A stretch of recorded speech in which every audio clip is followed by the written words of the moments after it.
نحمده ونصلي ونسلم على رسوله الكريم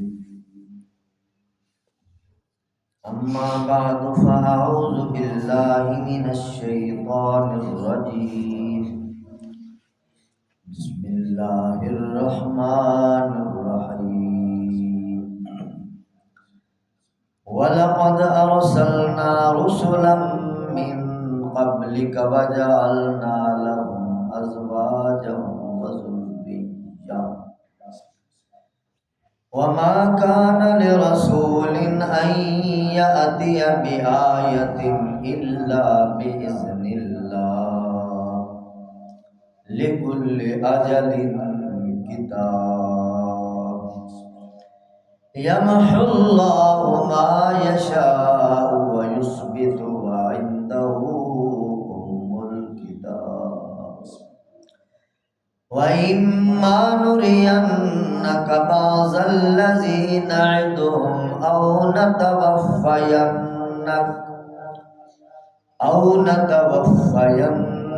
فإنما عليك البلاغ وعلينا الحساب أولم يروا أنا نأتي الأرض ننقصها من أطرافها والله يحكم لا معقب لحكمه وهو سريع الحساب وقد مكر الذين من قبلهم فلله المكر جميعا يعلم ما تكسب كل نفس وسيعلم الكفار لمن عقبى الدار ويقول الذين كفروا لست مرسلا قل كفى بالله شهيدا بيني وبينكم ومن عنده علم الكتاب سبحان ربك رب العزة عما يصفون وسلام على المرسلين والحمد لله رب العالمين.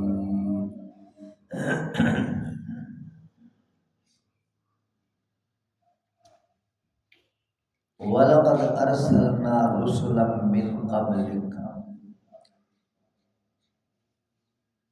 اے نبی محترم آپ سے پہلے بھی ہم نے کئی پیغمبر بھیجے.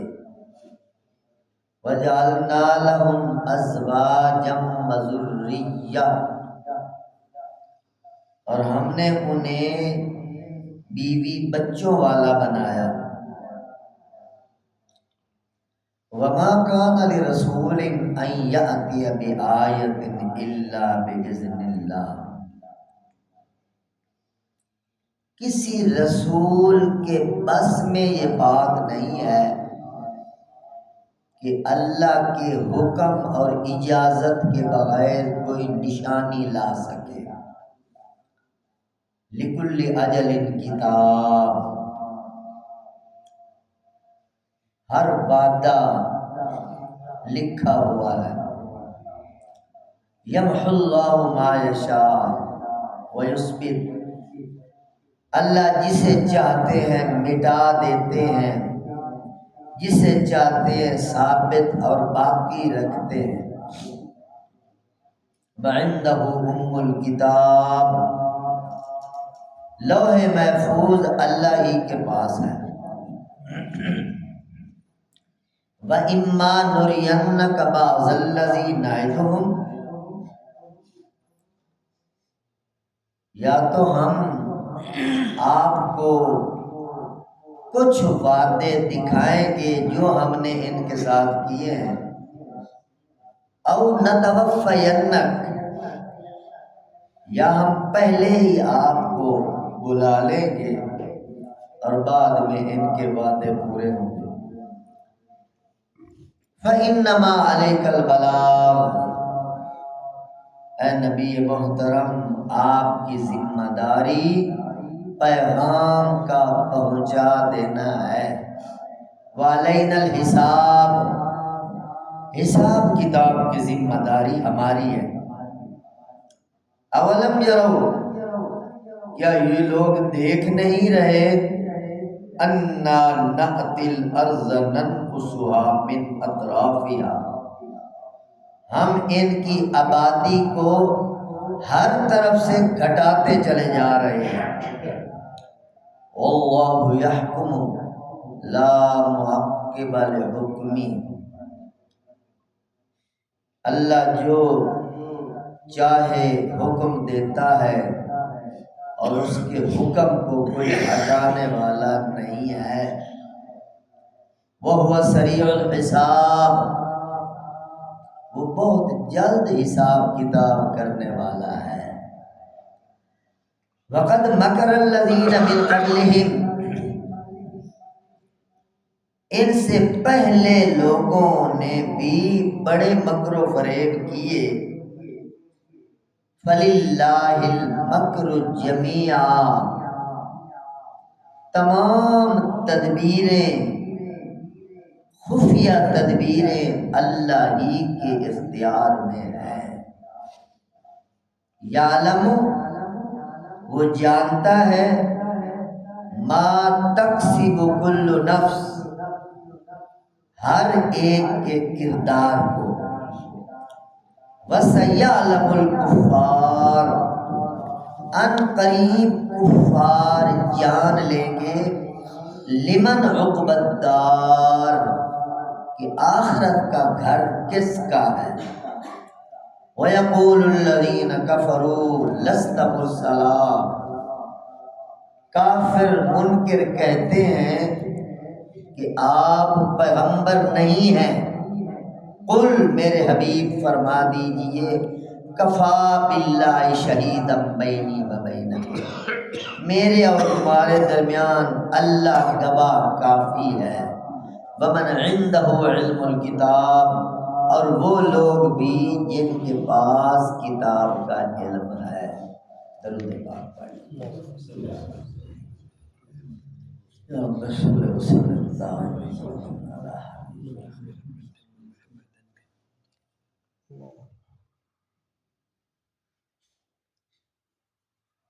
حاضرین محترم،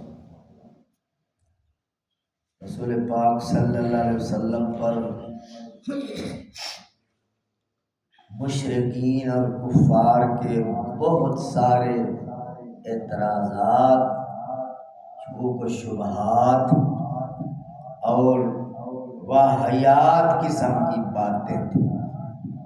ان میں سے ایک یہ بھی تھی کہ اگر آپ پیغمبر ہیں تو آپ پھر شادیاں کیوں کرتے ہیں؟ آپ پیغمبر ہیں تو آپ کی اولاد کیوں ہے؟ آپ پیغمبر ہیں تو آپ کھاتے کیوں، پیتے کیوں، بازاروں میں کیوں آپ کا آنا جانا ہے؟ یعنی نبوت کو بشریت کے متصادم سمجھتے تھے۔ بھائی نبوت کوئی اور چیز ہے، بشریت اور چیز ہے۔ بشر اور نبی یہ ان کا آپس میں اتحاد نہیں ہو سکتا، یعنی بشر نبی نہیں بن سکتا۔ دوسرے لفظوں میں یوں سمجھیے کہ نبی کوئی ایسی ہستی ہو جو نہ کھائے نہ پیے، نہ شادی نہ بیاہ نہ بیوی نہ بچے، کچھ بھی نہ ہو، تو اللہ اس سوال کا جواب دے رہے ہیں۔ اے میرے حبیب، لقد ارسلنا رسلا من قبلک، آپ سے پہلے بھی جتنے پیغمبر رسول نبی میں نے بھیجے ہیں، جعلنا لهم ازواجا وذریہ، ان کی شادیاں بھی ہیں، بیویاں بھی تھیں، وذریۃ، ان کے بچے بھی تھے۔ یہ تو بڑی عجیب بات ہے۔ ہم نے نبی کو انسانوں میں سے بھیجا ہے، بشر بنا کر بھیجا ہے، چونکہ انسان کو ہدایات دینی تھی۔ اگر کوئی فرشتہ آ جاتا تو فرشتے کا مزاج اور ہے، انسان کا مزاج اور ہے، وہ فرشتہ ان کے لیے نمونہ کیسے بنتا؟ فرشتے کو تو نہ کھانے کی ضرورت ہے، نہ پینے کی ضرورت ہے، نہ شادی کی ضرورت ہے، نہ خوشیاں، نہ غمیاں، نہ بازاروں میں آنا جانا، وہ تو مخلوق ہی اور ہے۔ انسانیت کے لیے تو نمونہ چاہیے، انسانیت کے لیے نقشہ چاہیے، انسانیت کے لیے ایک راہنما چاہیے جو عملی طور پر راہ دکھائے کہ اس طرح زندگی گزارنی۔ وہ بشر ہی اللہ کا پیغمبر ہو سکتا ہے جو ہر موقع پر لوگوں کو نمونہ اور نقشہ دکھائے، یہاں یوں کرنا ہے، یہاں یوں کرنا ہے۔ یہ بات مشرکین کو سمجھ میں نہیں آ رہی تھی، اور پھر وہ فرمائشی مطالبے کرتے تھے، معجزے مانگتے تھے، کہتے تھے جی اچھا حضرت صالح علیہ السلام پتھروں سے اونٹنی نکال کے لائے تو آپ بھی لے آئے، ایسے مذاق کریں۔ حضرت موسیٰ علیہ السلام نے ایک لاٹھی کو سانپ بنا دیا تھا اور سانپ لاٹھی بن گئی تھی، آپ بھی ایسا کرتے ہیں۔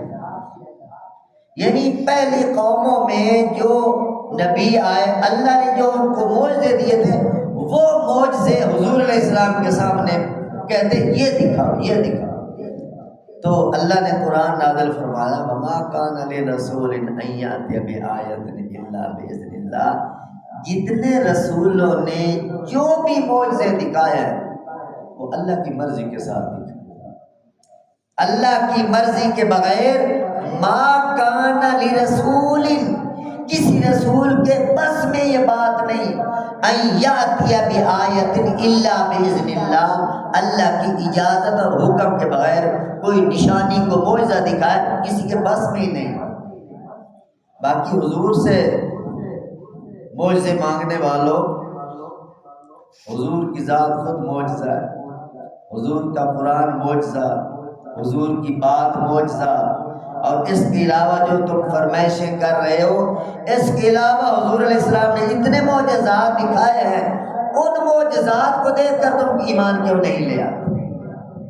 اصل میں نیت میں فتور تھا، ماننا نہیں چاہتے تھے، نیت بد تھی، اس لیے وہ حجتیں کیا کرتے تھے۔ اللہ فرماتے ہیں لِكُلِّ أَجَلٍ کتاب، ہر چیز کا ایک وقت مقرر ہے۔ اب یہ رسول بھی آئے ہیں اور قوم بھی آئی ہے، ایک وقت آئے گا رسول بھی گزر جائیں گے، ان کی قوم بھی گزر جائے گی۔ لِكُلِّ أَجَلٍ کتاب، ہر دور کی ایک کتاب کھلتی ہے۔ دیکھو موسیٰ علیہ السلام کے دور میں کتاب کھلی تھی، فرعونیوں کے ساتھ مقابلہ ہوا، کتنی بڑی عجیب اور دلچسپ قسم کی بحثیں ہیں، تذکرے۔ نوح علیہ السلام کے دور کی کتاب کھلی تھی، ان کا ان کی قوم کے ساتھ ٹاکرا ہو، وہ پتھراؤ کرتے، یہ دعوت دیتے۔ اس طرح یعنی آدم علیہ السلام سے لے کر آپ علیہ السلام تک ہر دور کے اندر نبی آئے اور قومیں آئیں، اور نبیوں نے کیا کہا، قوموں نے کیا کہا، ایک کتاب ہے، ایک پوری ایک ہسٹری ہے، ایک تاریخ ہے، اور ایک سانحات ہیں، واقعات ہیں۔ اللہ فرماتے ہیں وقت ہے ہر چیز کا، اے مشرکین مکہ تمہارا بھی ایک وقت ہے، یہ وقت گزرا چلا جا رہا ہے، اچھا ہوگا کہ سمجھ جاؤ اس وقت کے اندر۔ جب وقت گزر جائے گا، جب چڑیاں چگ گئی کھیت، تو پھر پچھتانا کیا، بعد میں تم پچھتاؤ گے مگر پچھتانے کا کوئی فائدہ نہیں۔ ایک اعتراض ان کا یہ بھی تھا کہ قرآن اگر اللہ کی کتاب ہے تو زبور بھی اللہ کی کتاب تھی، انجیل بھی اللہ کی کتاب تھی، تورات بھی اللہ کی کتاب تھی، تو یہ کیا ان اللہ کی کتابوں کو رد و بدل کر کے آپ نے یہ کتاب کیوں پیش کی ہے؟ یہ بھی اعتراض تھا۔ تو اللہ نے اس کا جواب دیا میں خدا ہوں، مالک ہوں، جو چاہوں فیصلے کروں، میرے اپنے نظام ہیں، جس کو چاہوں مٹا دوں، جس کو چاہوں لکھ دوں، جو چاہوں تحریر کر دوں، میں مرضی کا مالک ہوں۔ تم کون ہو اعتراض کرنے والے؟ وہ بھی میں نے کتابیں نازل کی تھی، اب میں نے ان کو منسوخ کر دیا۔ اب آخری کتاب قرآن، یہ آخری کتاب آئی ہے اور اس کے بارے میں میں نے گارنٹی دی ہے، اِنَّا نَحْنُ نَزَّلْنَا الذِّكْرَ وَإِنَّا لَهُ لَحَافِظُونَ، میں نے اتارا ہے، میں یہ اس کی نگہبانی اور حفاظت کرنے والا ہوں۔ تو اللہ فرما رہے ہیں کہ یہ میرا اپنا نظام ہے، اس میں تمہاری مداخلت کی کوئی ضرورت نہیں، میں جو چاہوں لکھوں اور جو چاہوں مٹاؤں۔ یہاں پر ایک تقدیر کی بات سمجھ لیجئے، تقدیر دو قسم کی ہے، ایک تقدیر معلق، ایک تقدیر مبرم۔ تقدیر مبرم جو ہوتی ہے وہ اٹل ہے، اس پر جو قلم پھر گئی وہ ویسے ہی ہو کے رہے گی۔ اور تقدیر معلق کیا ہے؟ تقدیر معلق یہ ہے کہ یہ بندہ یوں کرے گا تو یوں ہو جائے گا اور یوں کرے گا تو یوں ہو جائے گا۔ مثلا حدیث پاک میں آتا ہے، جو بندہ گناہوں میں مبتلا ہو جاتا ہے اس کا رزق کم کر دیا جاتا ہے یا رزق کی برکت اٹھا لی جاتی ہے، رزق کے معاملات اس کے عجیب ہو جاتے ہیں۔ اس طرح ایک حدیث میں آتا ہے، یہ جو آپ دعا مانگتے ہیں، دعا تقدیر کو بدل دیتی ہے، یہ تقدیر معلق ہے، یعنی دعا نہیں مانگے گا تو ہم یہ حادثہ اس کے اوپر طاری کر دیں گے، اور دعا مانگے گا تو ہم حادثے کو ہٹا دیں گے۔ دعا نہیں مانگے گا تو یہ بیماری آئے گی، دعا مانگے گا تو ہم بیماری کو، یعنی دعا تقدیر کو بدلتی ہے، یہ حدیث پاک ہے، یہ تقدیر ہے۔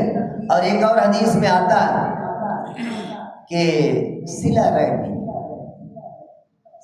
رحمی کرنا، اپنی بہنوں کے ساتھ، اپنے بھائیوں کے ساتھ، اپنے رشتہ داروں کے ساتھ، اپنے عزیز و اقارب کے ساتھ صلہ رحمی کرنا، اچھا سلوک کرنا، ان کی بد سلوکی کے باوجود اچھا سلوک کرنا، ان کی بد اخلاقی کے باوجود اچھا اخلاق کرنا، ان کے گالم گلوچ کے باوجود ان کو دعاؤں میں یاد رکھنا، یہ صلہ رحمی، یہ بہت مشکل ہے، خاص طور پر رشتہ داروں کے ساتھ۔ رشتہ داروں کی اکثر لڑائیاں اسی بات پر ہیں کہ اینٹ کا جواب پتھر سے چل رہا ہے۔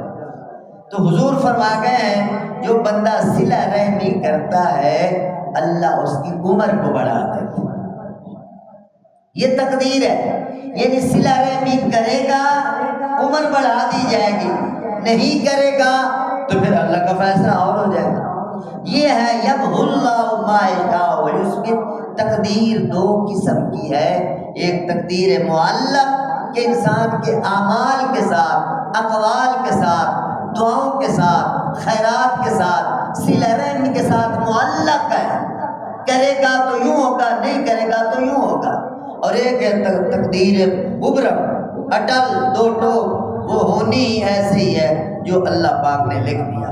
بہرحال تقدیر کا مسئلہ بڑا نازک ہے، اس میں زیادہ سوچنا نہیں چاہیے، تقدیر اللہ کا ایک علم ہے، تو اس کے بارے میں بس یہی ایمان رکھیں، والقدر خیرہ وشرہ من اللہ تعالی، تقدیر اچھی بری تقدیر اللہ کی طرف سے ہے، بس اس پر ایمان رکھنا میرے دوستو ضروری ہے۔ سیدنا علی المرتضیٰ رضی اللہ تعالیٰ عنہ کو کسی نے کہا تھا، حضرت تقدیر کا مسئلہ سمجھا۔ حضرت حیدر کرار نے فرمایا کہ بحر عمیق لا تلج، بڑا گہرا سمندر ہے، اس میں پاؤں نہ رکھو ڈوب جاؤ گے۔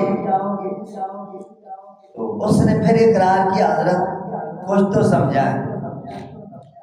تو حضرت علی نے دوسرا جواب دیا کہ طریق مظلم لا تسلکہ، بڑا اندھیرا راستہ ہے، اندھیر نگری ہے، بہت گھپ اندھیرا ہے تقدیر کے راستے میں، کیونکہ اللہ کا علم ہے کب سے کہاں تک کیا کیا ہے، تو بھٹک جاؤ گے، نہ جاؤ ادھر،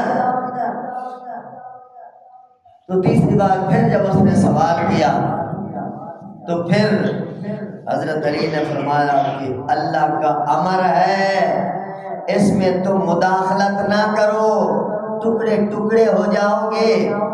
تو اس نے پھر سوال کرنا چھوڑ دیا۔ تو بات کرنے کا مقصد یہ ہے کہ بس تقدیر پر ایمان رکھیں، تقدیر میں نہ الجھیں، بس اللہ نے جو احکام دیے ہیں۔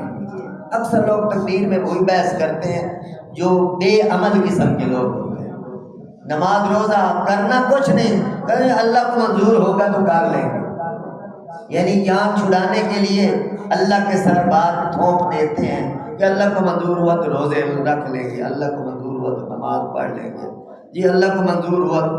یوں کیوں نہیں کہتے اللہ کو منظور ہوا تو روٹی کھا لیں گے، اللہ کو منظور ہوا تو پانی پی لیں گے، اللہ کو منظور ہوا تو کپڑے بدل لیں گے۔ یہاں تو ٹائم پر کھانا بھی کھاتے ہیں، ناشتہ بھی کرتے ہیں، دوپہر کا کھانا، شام کا کھانا، پانی بھی پیا جا رہا ہے، کپڑے بھی بدلے جا رہے ہیں، اور سارا ادھر تقدیر نہیں آتی۔ اور دین کے معاملے میں تقدیر آ جاتی، اللہ کو منظور ہوا تو نماز پڑھ لیں گے، روزہ۔ یہ شیطان کی پڑھائی ہوئی پٹی ہے۔ لہٰذا تقدیر کے مسئلے میں زیادہ نہ جائیں۔ جو اللہ نے احکام دیے ہیں، نماز، روزہ، حج، زکوٰۃ، خیرات، اخلاق، معاملات، صلہ رحمی، اچھا کردار، اچھی گفتار، اچھی سیرت، اچھی صورت، جو انسان کے اختیار میں ہے وہ انسان کرے، بس باقی معاملات اللہ کے حوالے کر دے۔ انشاءاللہ نیک نیتی کے ساتھ جب بندہ اپنے اختیار کو استعمال کرتا چلا جائے گا، اس بندے کو اللہ کبھی رسوا نہیں کرے گا۔ وَإِمَّا نُرِيَنَّكَ بَعْضَ الَّذِي نَعِدُهُمْ أَوْ نَتَوَفَّيَنَّكَ فَإِنَّمَا عَلَيْكَ الْبَلَاغُ وَعَلَيْنَا الْحِسَابُ۔ اللہ اپنے نبی سے فرما رہے ہیں، یہ لوگ جو عذاب مانگتے ہیں، عذاب مانگتے ہیں، ماننے کی بجائے مانگتے ہیں عذاب، تو اللہ فرما رہے ہیں میرے حبیب، یا تو آپ کی زندگی میں ہم آپ کو دکھائیں گے تو دنیا میں تڑپتا ہو، یا پھر او نتوفینک، آپ کو ہم اپنے پاس بلا لیں گے اور آپ کے بعد ان کے ساتھ کوئی دو ہاتھ ہم کر لیں۔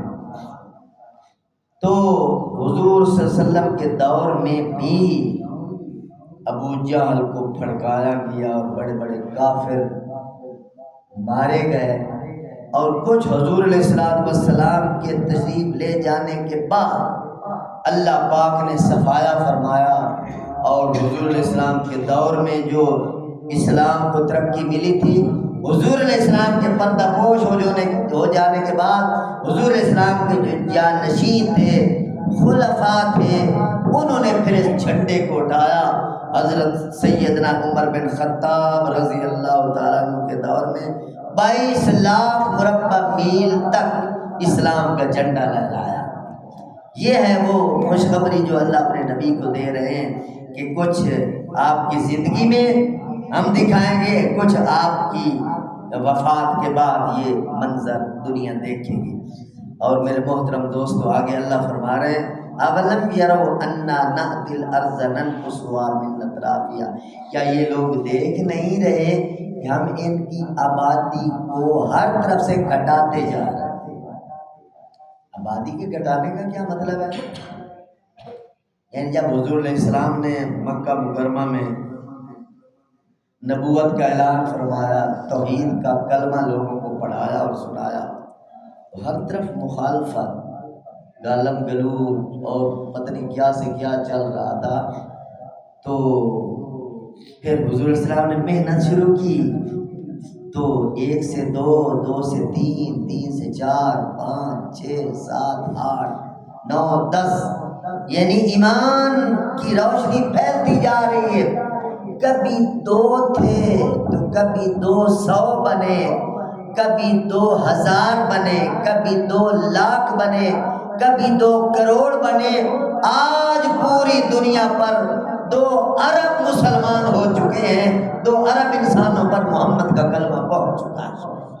یہ ہے وہ بات قرآن جس کو بیان کر رہا ہے کہ یہ دیکھتے نہیں کہ ہم ان کی آبادیاں گھٹاتے جا رہے ہیں، یعنی ایمان کو بڑھاتے جا رہے ہیں، آبادیوں میں ایمان داخل ہوتا جا رہا ہے۔ آج عرب شریف، حرم شریف، آج اس پر نظر ڈالیں تو سوچ سکتا ہے یہاں بھی کبھی کفر کا راج تھا۔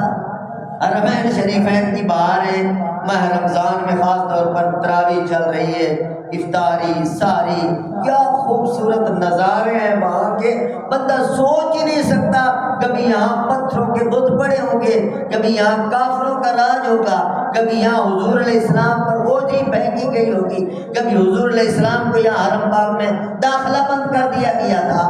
مگر آج اللہ پاک بہاریں دکھا رہے ہیں، اللہ پاک کا وعدہ ہے ترتیب کے ساتھ ہر کچے پکے گھر کے اندر میں نے اسلام کو پہنچانا ہے۔ یہ وعدہ ہے اللہ کا، چونکہ اسلام کی سربلندی کا اور اسلام کے علم بردار محمد علیہ السلام کی سربلندی کا اللہ فیصلہ فرما چکے ہیں۔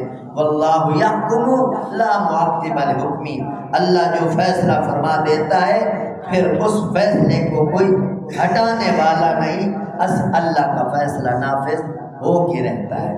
اس بات سے بات معلوم ہو رہی ہے کہ جو بھی آپ کسی سے ٹکر لینے لگیں تو اس ٹکر لیتے وقت یہ سوچ لیا کریں کہ پتہ نہیں خدائی فیصلہ کیا ہوگا، ہو سکتا ہے جسے ہم ٹکر لینے جا رہے ہیں یہی ہمارا سربراہ بن جائے اور ہم اس کے سامنے ذلیل و خوار ہو جائے، چونکہ وَتُعِزُّ مَن تَشَاءُ وَتُذِلُّ مَن تَشَاءُ، عزت اور ذلت دینے والا وہ ہے۔ نبی علیہ السلام کے بارے میں بھی لوگ ایسے آپ علیہ السلام کو کچل دینے کے منصوبے، قتل کرنے کے منصوبے، ناکام کرنے کے منصوبے بناتے تھے، مگر اللہ نے فیصلہ کر لیا تھا میں نے اٹھانا ہے اپنے پر۔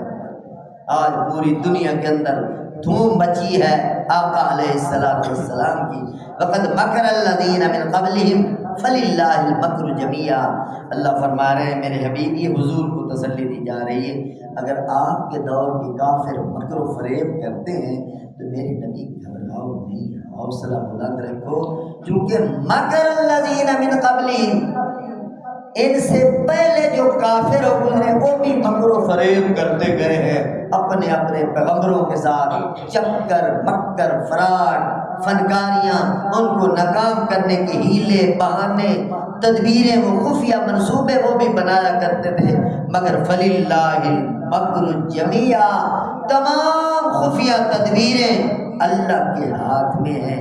کتنا بڑے سے بڑا کوئی مکار آ جائے، فنکار آ جائے، فراڈیا آ جائے، مگر آپ اگر اللہ کی پناہ میں آ جائیں گے تو اللہ سب کی تدبیروں کو ناکام کر دیں گے، کیونکہ اس کے اختیار میں سب کچھ ہے۔ یا علما تقسیم کل نفس، وہ جانتا ہے ہر انسان کے کردار کو، کوئی نیک ہے، با کردار ہے، پرہیزگار ہے، روزے دار ہے، تہجد گزار ہے، کو بد کردار ہے، شریر ہے، خبیث ہے، شیطانی سوچ کا مالک ہے۔ یعلم ما تکسب کل نفس، ہر نفس کی کمائی اور اس کے کردار کو اللہ براہ راست دیکھ رہا ہے۔ وَسَيَعْلَمُ الْكُفَّارُ لِمَنْ عُقْبَى الدَّارِ، ان قریب جہان ختم ہونے کی طرف جا رہا ہے، یہ کفار ان قریب پہچان لیں گے، جان لیں گے، دیکھ لیں گے کہ آخری گھر، آخری انجام کس کا اچھا ہوا ہے۔